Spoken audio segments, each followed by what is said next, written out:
Hello and welcome back to the SecurityMetrics podcast. My name is Jen Stone and I'm one of the principal security analysts here at SecurityMetrics. And actually, when I say here at SecurityMetrics, what I mean is we have our studio set up at the PCI North America community meeting in Portland, Oregon, and which is amazing because there are so many great people here talking about PCI and how to secure credit card information, and a lot of them are choosing to come talk to me and be on the podcast. So today I have Dan Barahona with APIsec. Welcome. Please tell people about you, a little bit about your company, and then we'll launch into the topic. Yeah, Jen, thanks so much for having me. It's really a pleasure to be here. My name's Dan Barahona. I'm the founder of APIsec University. APIsec University is a site we launched just a year ago to really address a need for API security knowledge and awareness and training.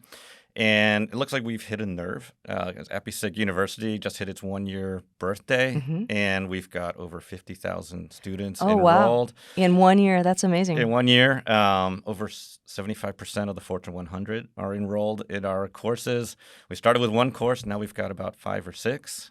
And that's what we're here all about. We've been following PCI, and we've actually got a course dedicated to PCI. Happy to tell you all about that too. Excellent. I'm looking forward to hearing about it. But before we launch into that, a lot of people are going, APIsec, obviously, to those of us who know about APIs, you named it after API security. That's right. But there are a lot of people who either don't know what API means or kind of vaguely have heard of it. That's right. And a lot of people are, when we first get new customers and we're like, okay, let's look at what your penetration tests need to look like. Do you have any APIs? And a lot of people go, why are you using words that I don't even know? And now I'm frustrated. So help people understand what an API is. Yeah, what is an API? Well, first of all, what does it stand for? Application Programming Interface. Okay, does that make it any clearer? No, it doesn't. I mean, it probably means it's an interface for applications. Well, that's right. You're there. So a lot of people are familiar with APIs. They've heard the term before. But what the heck is it? Well, really, APIs are the glue behind pretty much every website that you use, mobile apps. Have you ever used your phone, looked at Google Maps, and then booked an Uber from it? Well, how does that happen, right? Google and Uber are two different companies. How are they? How is that order happening? Well, there's an API. There's a plumbing between Google and Uber with this API that allows Google to submit a transaction to Uber in an electronic fashion. Well, that's really what APIs are. They've really sort of revamped how we build applications, how we integrate, and pretty much every transaction, anything you buy online with an e-commerce engine or something like that, all that transaction activity is happening through APIs.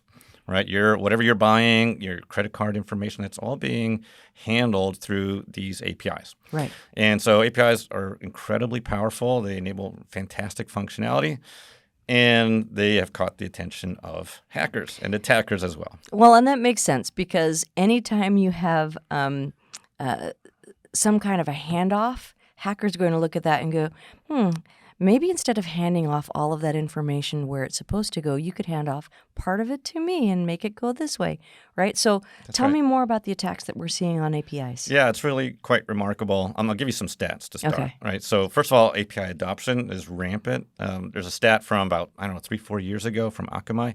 83% at that time, it's probably more now, of the internet is API traffic. Really? Yeah. So it's machines talking to machines. Okay. Right? Okay. That's stat number 1. Stat number 2, APIs under attack. So Gartner Group, the analyst firm, they've been predicting for years APIs would be the number 1 most frequent attack vector. By 2022, we're now in 2023. They stand behind it, and the breaches, the sort of high-profile attacks have really borne it out. So this was a true statement. And we all need to be aware of it, especially people who have APIs and need to protect them, right? Yeah, and what's interesting is, APIs are machine interfaces, right? So it's meant for scale, fast response, sub-second, all of that. So if you can break an API or find a flaw in an API, you're not losing 10 records, 20 records, 100 records. You're losing hundreds of millions in a second, right? And that's really the power and the danger of APIs. And there are many, many such examples out there.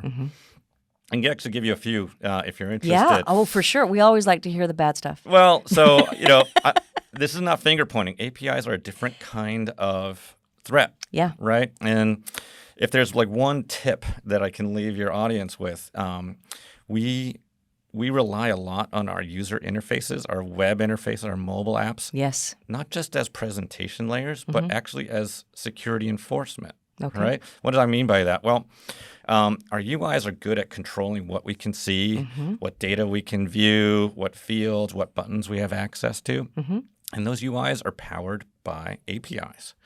And a lot of times those APIs are written kind of loosey-goosey, right? So the UI controls what you could see. The API just delivers all the raw info, right? So what attackers do is they just go right around the UI. They don't care about the UI. They don't care about the UI. They're savvy.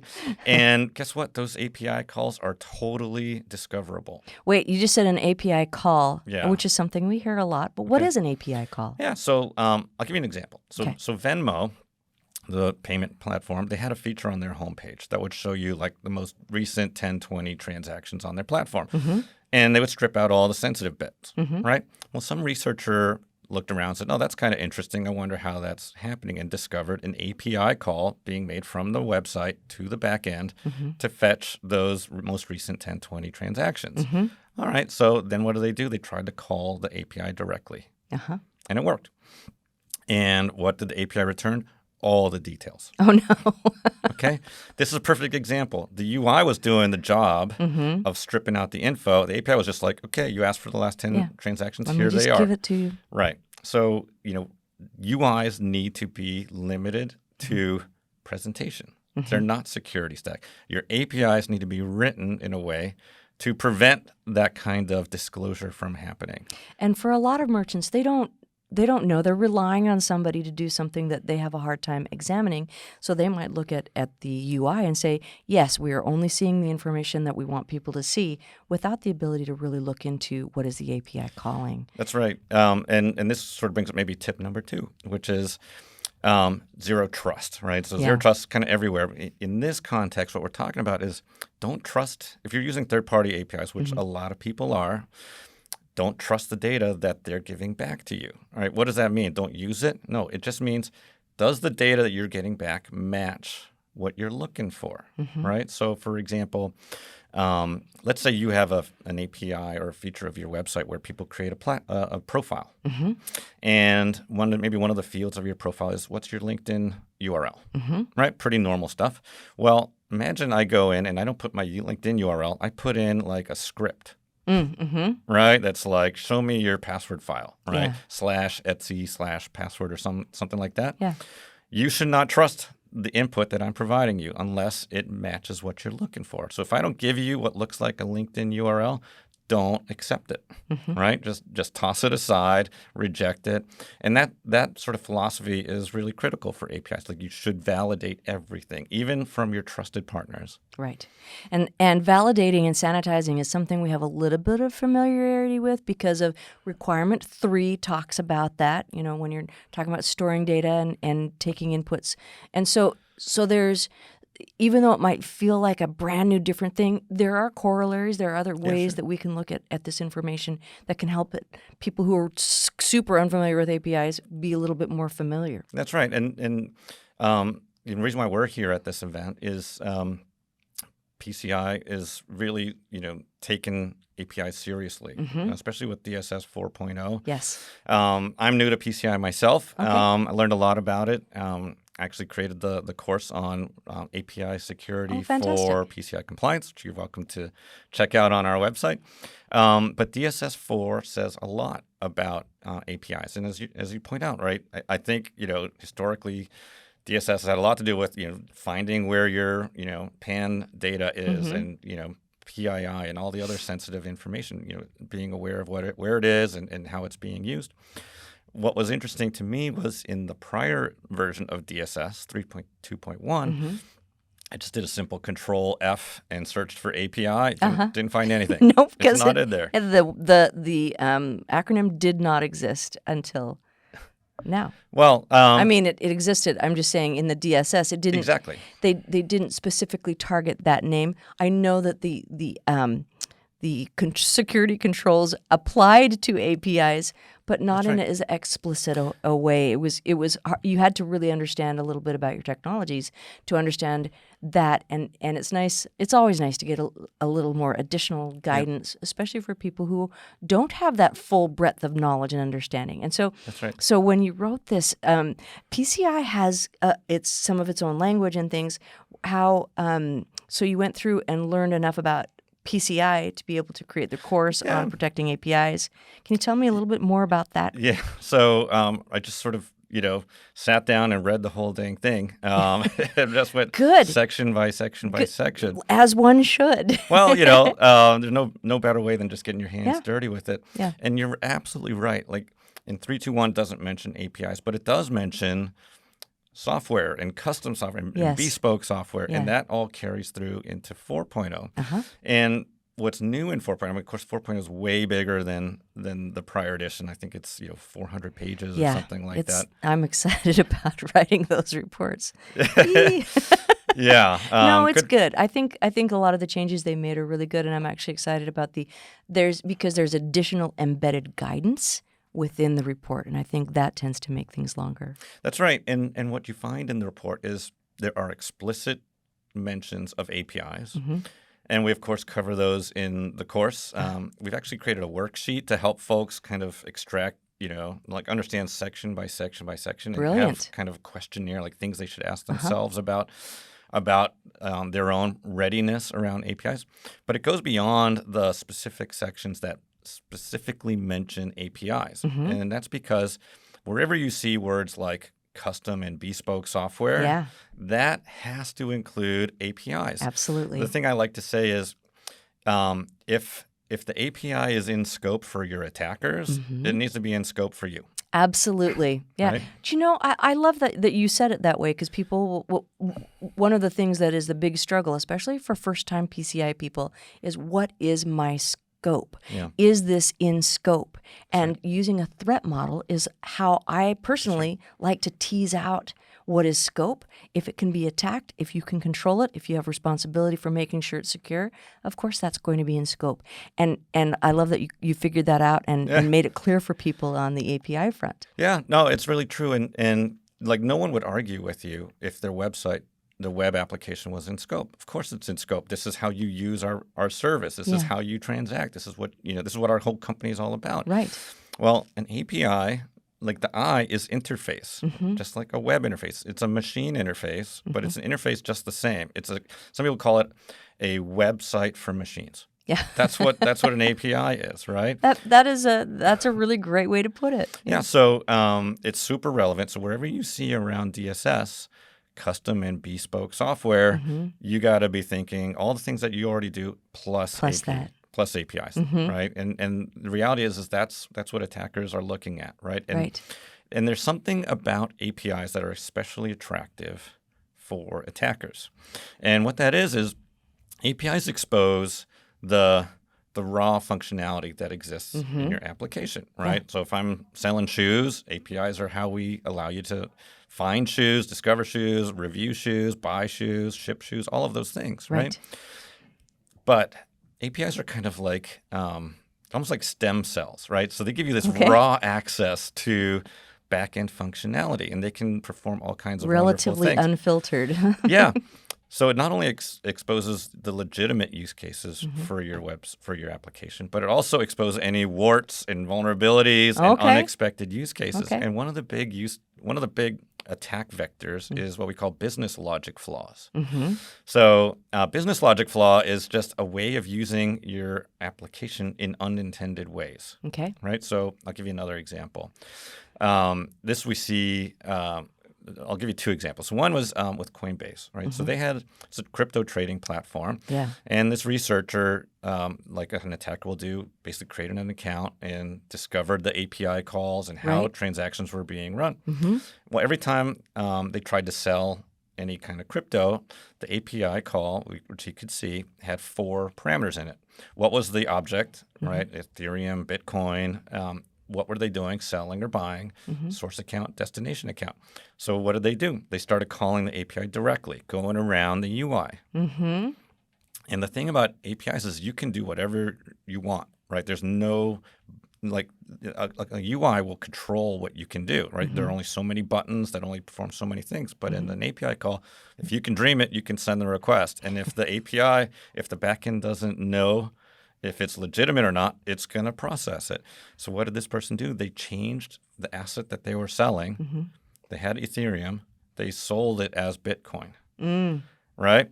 They, as a good hacker, what they wanted to do, they just wanted to get the error codes. Because a lot of times we over-inform people with the error codes. But instead of getting the error codes, he got $43,000 deposited into his account. Okay? It actually worked. There wasn't even an error. No error. It actually processed. Goodness. So this is a logic flaw. And Coinbase deserves a ton of credit, in my opinion. They took down the marketplace. They reproduced it. They fixed it. And they blogged about it the next day.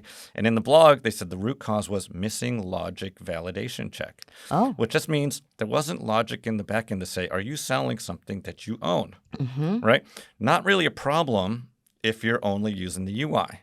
Right. There's no way to do that, right? But when you go to the API, you can try whatever you want, and if the backend doesn't know to reject it, it's going to deposit $43,000 in your account. Super amazing and scary example. And now a lot of people are saying, oh, no, okay, I need to know more about APIs, or I need to know enough to be able to talk to my people who are creating my APIs. That's you right. know, so I think that brings us to APIsec University. Yeah, it sure does. Thank you for the brilliant segue. So that's exactly right. And actually, one of the requirements in DSS, it's been there forever, it's still there, is annual developer training. Right. And the training actually talks about new threat vectors. It talks about being able to test for vulnerabilities in your code before it goes live. So this is all near and dear to our heart at APIsec University. So we created APIsec U. And as I say, it's all free, right? Everything, all the courses are free. And what has happened is a lot of people are sending their developers to our site to get educated, to understand. And it's really critical, right? You want to elevate the knowledge and awareness as far left, as they say, as possible, right? You want to create more secure before code. There's a problem. Create it before, create security before you have to apply. And what's interesting is we started getting contacted by organizations that said, we want to actually deliver this training to our employees, but we actually don't even want to send them to your website. Can we download these courses and put them into our own learning platform? And we never expected that, but sure enough, there's a way to do that. So we now offer our courses to be sort of internally delivered as well.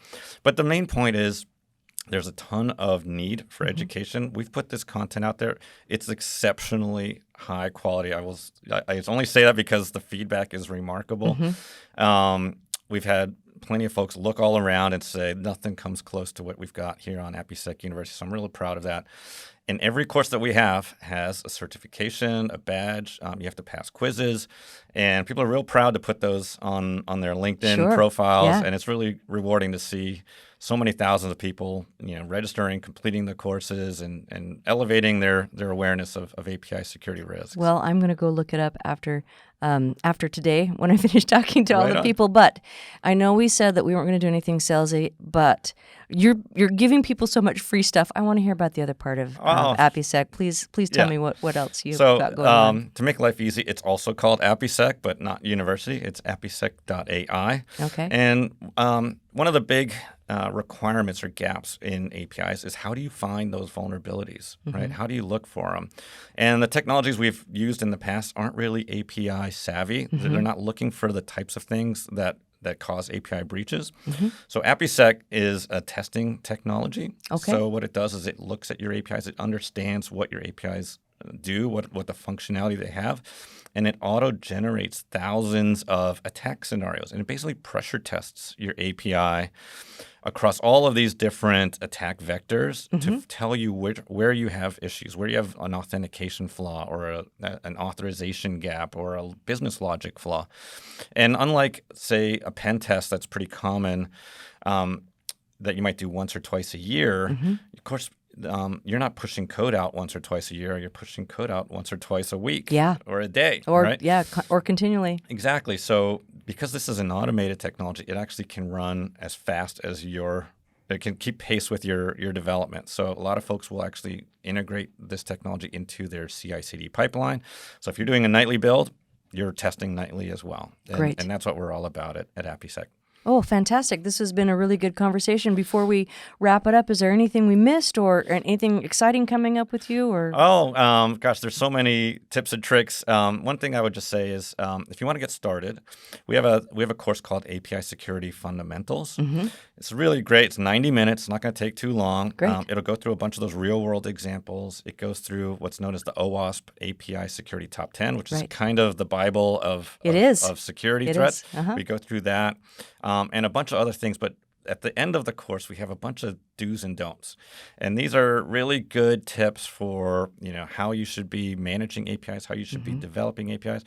And in terms of where we're going next, it seems like we've covered a lot of security ground, but actually where the market's pulling us is further into like secure design, governance, setting API security policies, things that really, help you build a foundation for creating and running really secure APIs. And that's going to be really some interesting new courses we're coming out with. Great. Looking forward to seeing it. Well, thank you so much for coming and talking to me today. It's a pleasure, Jen. Really nice to meet you. Great.